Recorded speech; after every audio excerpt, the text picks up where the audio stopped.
दारूच्या नशेत शासकीय कार्यालयात धिंगाणा, पोलिसात तक्रार दाखल।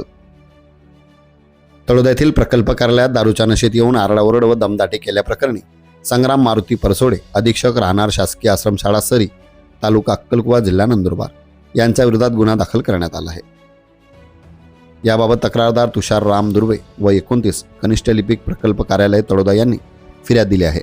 बांधकामासंदर्भात माहिती विचारण्यासाठी परसोडे यांनी कार्यालयात बोलवण्यात आले होते, मात्र ते दारूच्या नशेत कार्यालयात येऊन मोठ्याने आरडाओरड, शिवीगाळ तसेच दमदाटी करत शासकीय कामकाजात अडथळा निर्माण केल्याच्या फिर्यादीत नमूद आहे। या प्रकारामुळे कार्यालयातील वातावरण तणावपूर्ण झाले होते। ही घटना दिनांक 4 रोजीची आहे। या प्रकरणी भारतीय दंड संहिता कलम 294, 352, 353 तसेच महाराष्ट्र दारूबंदी कायदा कलम 65(1) अन्वये गुन्हा नोंदविण्यात आला आहे। पोलीस ठाणे प्रभारी अधिकारी राजन मोरे यांच्या मार्गदर्शनाखाली विनोद नाईक पुढील तपास करीत आहे।